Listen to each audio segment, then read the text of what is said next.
guys, welcome back. It is your favorite Gimp of the Limp, and I'm here with a cool one for you guys to check out today.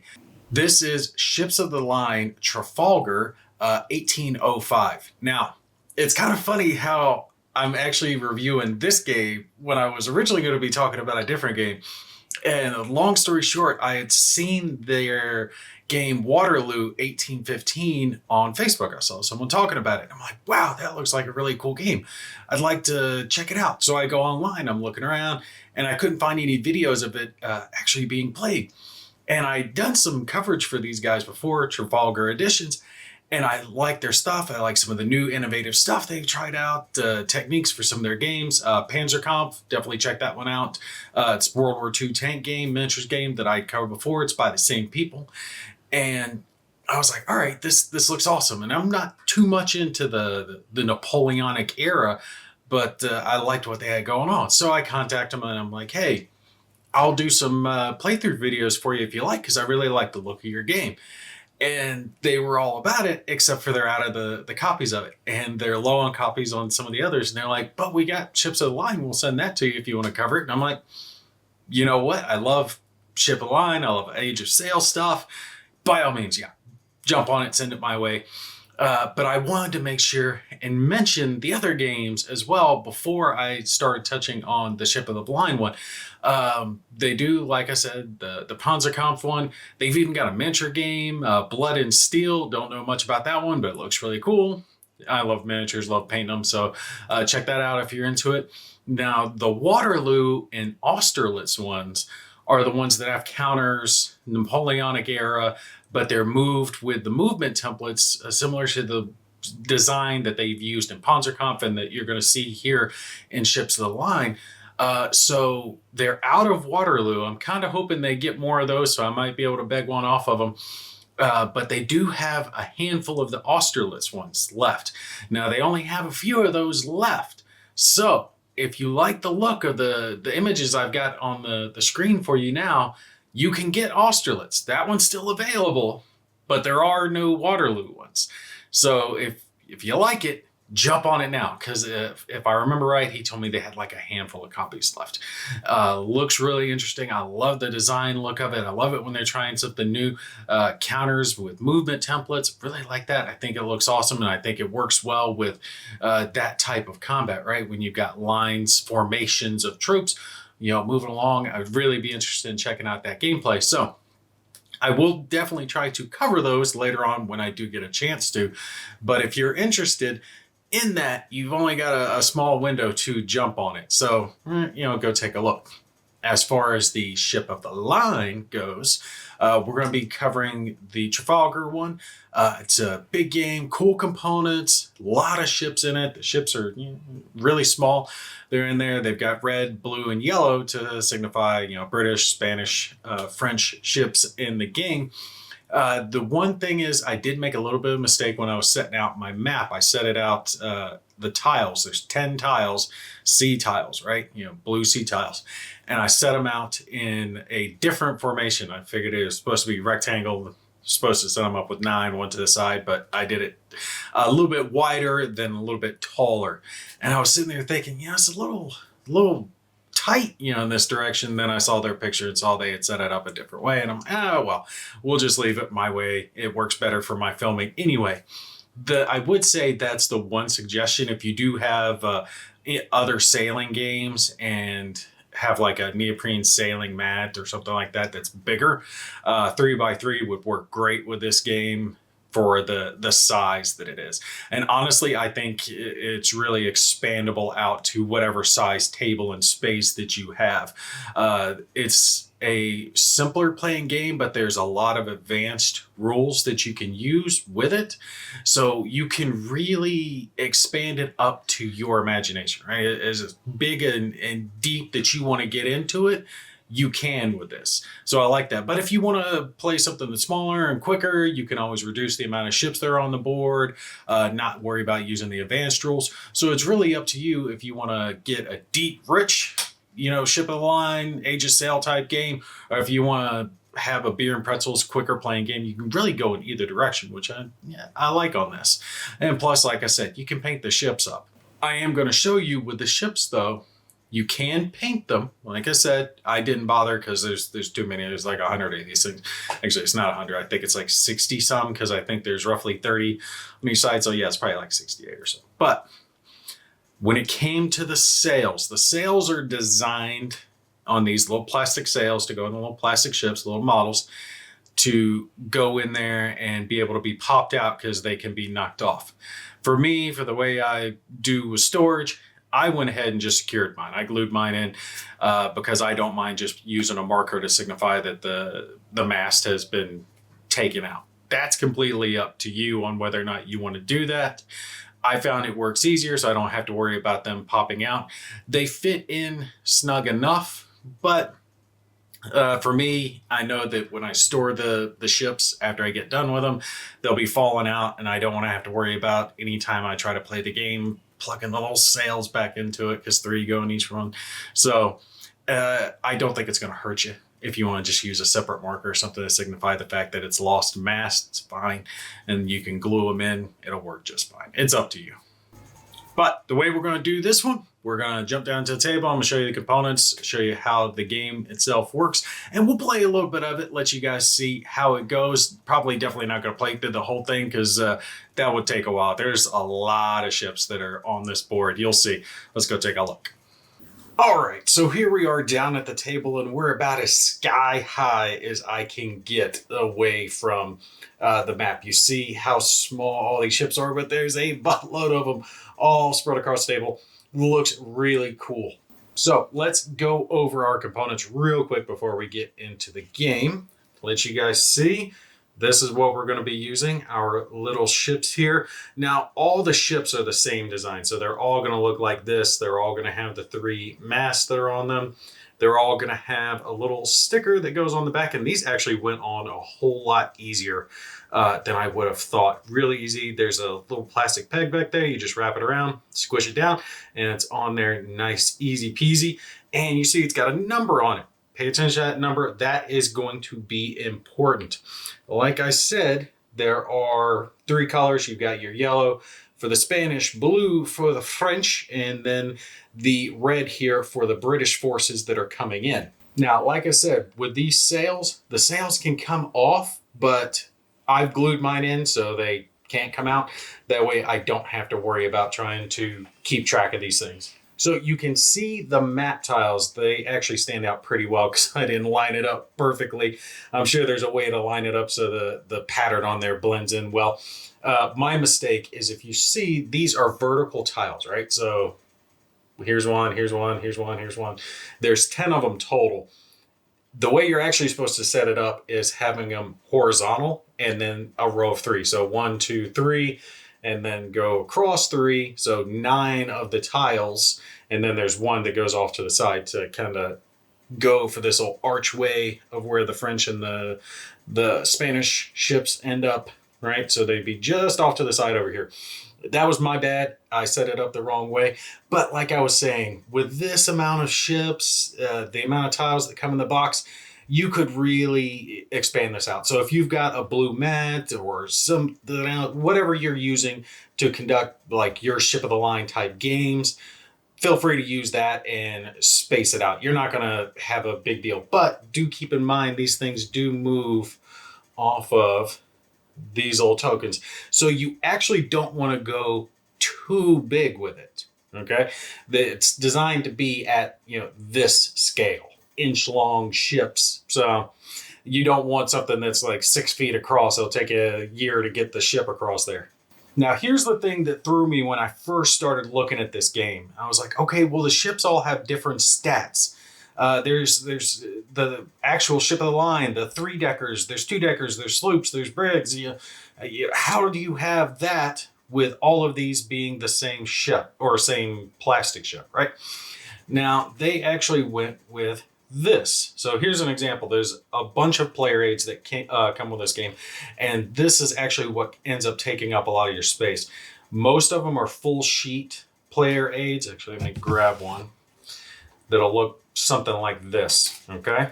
You'll have 8 ships on them. There are a couple of these small half sheets to account for just extra ships, the odd numbers.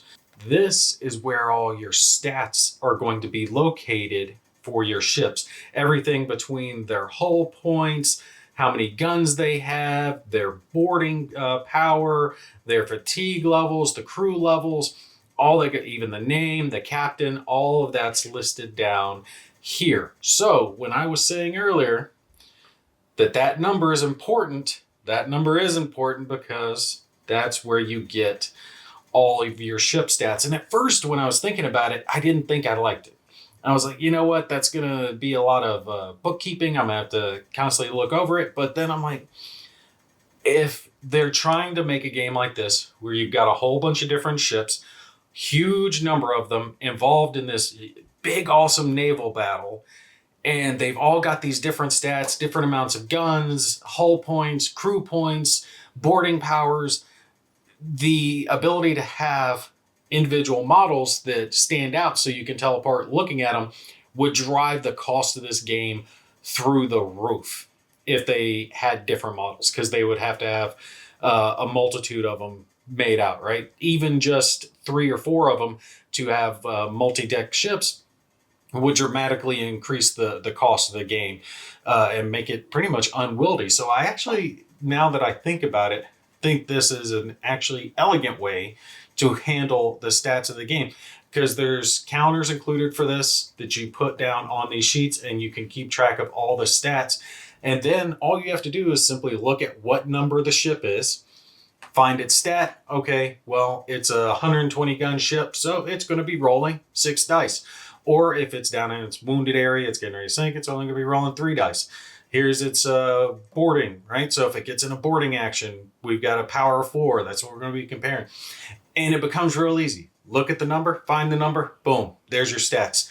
And then again, when it comes to the hull points, much easier to keep track of it here than it would be down here on the board, trying to have counters or tokens or dice or whatever next to each one of the ships, trying to keep track of how many hull points they have left.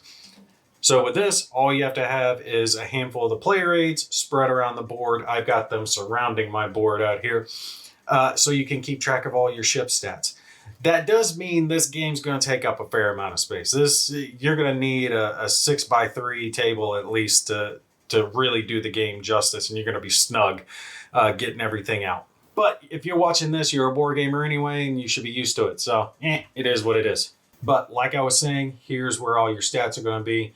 Boarding, your guns, and then that's your dice, right? So when you're conducting your ranged fire, this is where you're going to be looking. And like I said, the game has advanced rules, so you can do just basic gunfire if you want and not worry about any special stuff, or you can have all the accoutrement that you would expect from a Ship of the Line game with things like red shot or ball and chain, grape shot, all that good stuff. If you want to include those, you can do that just as well. Certain actions that your crew take can build fatigue, which will build up over time, can reduce the capabilities of your ship. Your crew stat kept tracked right there, and then like I said, your hull stat as you reduce down, and then these lower numbers are when you get to that, oh, we're gonna sink stage. Okay, so that's it. That's really all you need to be able to keep track of what your ships are doing. Other than that, you're going to have this little token, and this is your shooting token, which is actually a little bit bigger than I anticipated, but does mean you can reach out and touch someone. Simply hold it over the center of your ship, and that shows where your firing arc's going to be. Real easy to understand. You've got point blank, medium, and long range. Medium reduces by 1 die. Long range reduces by 2 die. That's it. That's all you got to keep track of. Simplistic. I like it. When it comes to movement are these arrow tokens that they've used in so many of their other games, and I like these. Panzerkampf had similar ones, obviously bigger to go along with the scale of the ships, but our ships here are going to use these, and they have all the same stat for ease of play. You can move up to 4 of these. That's why I got 4 in my hand. Thing is, obviously they operate off of wind, so depending on what the wind is, it starts coming in this direction. It will either reduce some of your movement value, or if you're pivoting a little bit, it can potentially remove some of your movement value, but basically you have up to 4 that you can move. And if the wind's not in your favor, you're going to reduce that down by 1 or 2 or potential more, depending on what position you're in, if you're anchored or whatnot, or if you're grappled by the enemy. When it comes to gameplay itself, we've got our player aids here. And by the way, your player aids are going to be in 2 different languages, Spanish and English. Same with the rule book and pretty much everything else that comes with this game. It's predominantly Spanish, but I do appreciate the English because I failed Spanish in high school real bad. The only thing I hate about this, I'm not hating on the designer for it, but I do not like this script. It's hard for me to read. My eyesight's getting bad as I'm getting older. So other than that, I would prefer a basic script, but we'll deal with it because it's the piratey look. This is pretty much all you need to know. All your combat tables, critical tables, boarding, all that other good stuff, all right here, one side of a player aid. Nice and simple, just the way it needs to be. Combat table when you're rolling to hit. When you're rolling to hit, you're simply rolling for 4 or 5 or 6, depending on what your stats are. And then you're going to roll to see if you, from the hits that you get, on whether or not you're causing hull damage, or potentially if you get the 6, you get that critical damage. And then over here is your critical damage table where you can do things like destroy their rudder, start a fire, or even knock down things like their mainsails. And right here below it, it does talk about the combat procedure, which I said hits are on a 5 or 6, 4, 5 or 6 on the point blank range or veteran crews. Boarding table, this is what I was talking about with your boarding stat. That's actually going to be compared. Okay, so if you have both ships have a boarding stat of 4, then it's going to be a 1-to-1. All right. Simple combat results table, and the numbers that you need to hit or under 12 is going to be an automatic failure here. Then we have things like our grappling table, collision table, surrender and sinking table, and nailing the flag, which most of this, with the exception of the grappling, all of this is advanced rules. So like I said, you can include as much or as little of that as you want into your game. There is one more little player aid right over here, has your turn track. You don't go over 24 turns in this game, a little marker for it. And then we've got our divisions that can be kept track of, and their leaders, because that is also an optional rule to where they can have certain bonus effects in game if you want to include that. And just to show you the counters real quick that come with them, pretty much all admin type counters: sinking, reducing movement, boarding. I forget what these are off the top of my head. I think it's control and surrender.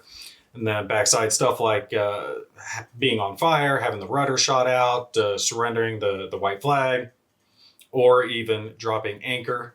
And then over here, we've got some more that are things like your grape shot, your double shot, the hot shot, the ball and chain shot, anything to do with your sails, movement, I forget what that's called, basically a rake or the breaking the line. There's a little token right here, little arrow, that you can use to help keep track of where the wind is blowing.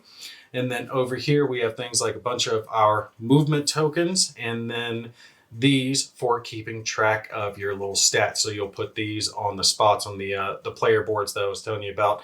Keep track of things like fatigue or hull damage.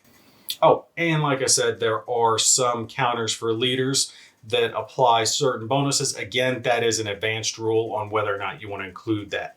And you know what? To keep this video from being just too basic, because I want to play it a little bit. I want to cover this on camera and let people see the game in action. We're going to probably break this up into a 2-parter. I'm going to start playing it now just a little bit, and then we'll probably do another round where we see everything going on, ships moving, firing, and all that good stuff. I will probably do some of it off camera though, since some of it's going to be, just moving a whole bunch of ships a little bit, trying to turn them into the wind and whatnot. Now, I did try to get close to the Trafalgar scenario, but like I said, I set up my map just a touch off, so I'm a little off, but we're in the ballpark. We've got a range of French and Spanish ships up there and a couple lines of British ships. Now, I will give it to them, though, because I thought this was going to be a pain in the ass to set up because there's no numbers here, right?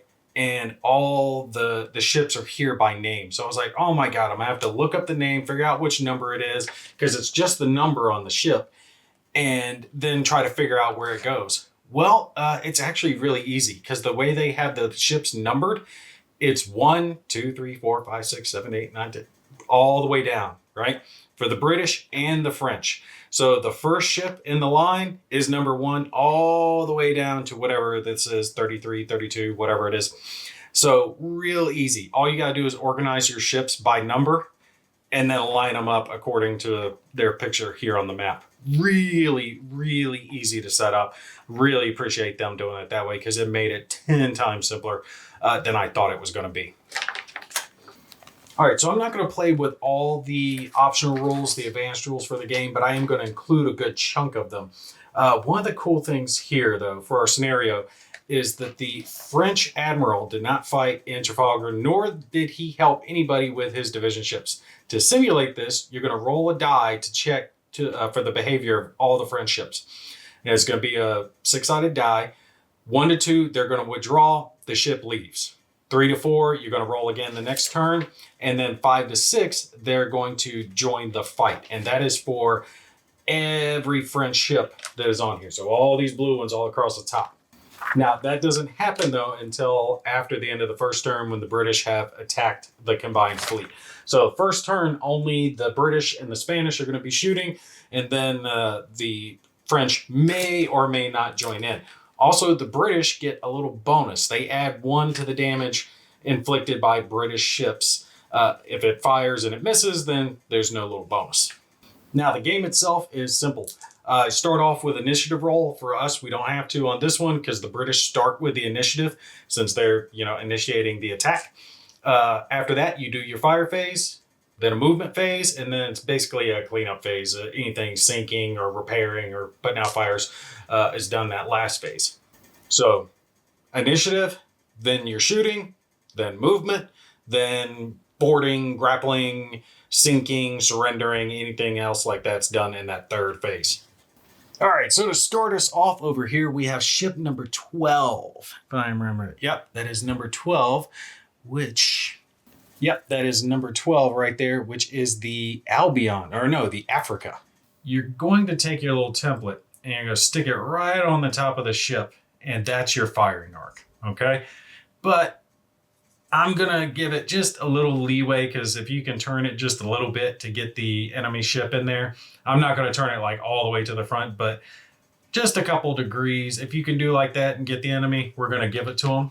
I'm going to just place a little bead down next to it. So I remember that I fired with this guy, and he's going to be firing at number 1 over here, which should be the Nepaloni. All right, so he is firing at medium range, which means he is losing 1 die. Since he has an inherent stat of 3, that means he only gets to roll 2 die. So he is looking for a 5 or 6 on either of these die to get a hit. Oh, got a 6. Perfect. Now we roll for our damage to see if we cause any damage to him. And we just cause hull damage. If it was a 6, then we get critical damage. So just 1 little plink against him. So that Neptuno right here, this is where his hull's kept track of. I'm simply going to put that little token right there on 16 to signify the fact that he took 1 little plink. And that's it. That's easy to keep track of. Love it. But now you can see with the number of ships that are on the board, because I think, it's 27 for the British, and it's 33, 33 all in told for the Spanish and the French, although we don't know how many of the French ones are going to stick around. So due to that and the sheer amount of hull points that are all spread across this board, this game could take you a while to play through. So there is a lot more game here than you really think at first when you're first looking at it. Now, unfortunately, I do not believe I have lines of fire anywhere else, and I am including the friendly fire rule in this game. So there's 2 ways you can play it. If a enemy ship is, in front of one of your ships and you're trying to fire through it, but one of your ships is in the way, you can either play it where you can't shoot, right? So no friendly fire, or you can play it where there's a chance that your damage might impact your own friendly ship. I'm going to go with that route. I think that's a little bit cooler. But I don't think I can take any more shots with the British fleet because they are just not in the position right now to get any shots off, not in range. They've got some in arc off in the distance, but nobody they can quite range at. This one could just barely reach out and touch that French guy, but no frontal cannons to fire. Not in this game, anyway.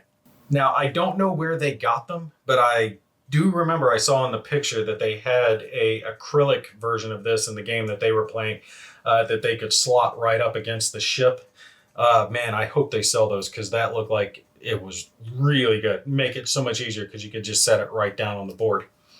All right, so we're going to go right over to the enemy phase, and I'm going to let the Neptuno shoot back at the Africa, so I'll place a bead next to him so I remember the fact that he's already shot. He has a fire stat of 4, firing again at medium range, so we'll roll 3 die for him. And he got 1 hit. He's looking for 5s or 6s. So we'll roll for him, see what kind of damage he gets. Oh, and he got the crit. He got the crit. All right, so let's roll for it and see what we got for our crit. Oh, no. What did he get? He got ammunition store. Ammunition store, I believe, is going to cause a fire on this first one. Let's see. Let's check it, because this is the explanation for everything here. If the result is rolled, fire is now extinguished priest's turn. Another die is rolled. The ship explodes on 6. Otherwise, a fire's... Okay. Fire has started. If the result is rolled and a fire was not extinguished on the previous turn, another die is rolled. If the ship explodes, the models eliminate. Any ship within point blank range suffers a 12 firepower attack. All right, well, let's roll another die and see if it's a 6. Otherwise, we'll put a fire on him. Not a 6, so he gets a fire marker. All right, so here's our little fire marker, and I will place it pointing up for my game map, so I remember that the 1 is pointing up, so that's a 1 fire marker on him right now. And again, I don't think we have too many more ships because the French ones can't fire yet. We're going to have to roll for them to see if they're joining the fight. We might have a shot from Mr. 10 here. Oh, does he have range? No. He is just barely out. It's just barely hitting the tip of that point right there. And I'm not going to count that. Oh, and of course I bumped my ship. So that means if he's out of range, he's going to be out of range. He's going to be out of range. Maybe this guy over here. All right, any of these Spanish ships? No, out of range. Yeah, they're all going to be out of range over here. They're close, but not quite. All right, so here's what we're going to do. We're going to pause here since we're at the movement section, and I'll probably do most of the movement off camera so I don't bore you guys with that, but I will leave part of it to do on camera so I can show you guys how these maneuver tokens are going to work. We'll pick up with that on the second turn, and then we will roll for all our French ships to see if they're going to be joining or fleeing or waiting on the battle. Oh, wait, I got to add a thing of damage to number 1 because I forgot. The British do have that little bonus where they get +1 to their damage in this scenario. It says because they conducted their fire at point blank, like they would do so many point blank shots when the enemy attempted to board that they got a flat +1 to their damage when they're conducting fire attacks in this scenario. So yeah, you guys stay tuned. We will pick up and we'll play some more and see how this is going to plan out. I'm trying to decide. I think I'm going to kind of curve a little bit with this left flank, you know, try to hit this side and take these guys and try to hit that side, because right now they're in a position to kind of cross that T and get some breaking fire unless these guys can move up and get their broadsides pointed at the enemy, because they are just not in a good position. Although if the map were a little bigger and I could go across, just sail through their lines and hit them back in the stern, because you do get bonuses in this game if you're firing into the bow or the stern of stern of the ship. But I only have so much table, so I can't sail everywhere. We'll just we'll see how the battle plan plays out. But if you guys have any questions, feel free to, by all means, put them down below. And make sure to go check out Trafalgar Editions because they do have some interesting games, especially for some war gamers out there. And like I said, there are a few copies left of some of those. So if you are interested, you need to jump on that rather quick. All right, you guys stay tuned. I will be back with some more Trafalgar Editions in the next video. Y'all take care. I'll catch you in the next one.